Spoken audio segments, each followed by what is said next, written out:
अरे तू निवडून आण रे, मंत्री पण करतो, तू काय समजतो? अजित पवारचा वाद आहे.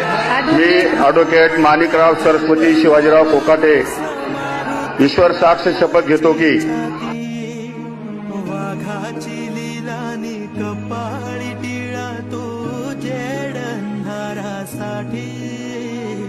भनक भीतीची नवती भवती आभाळ रे माझ्या पाठी.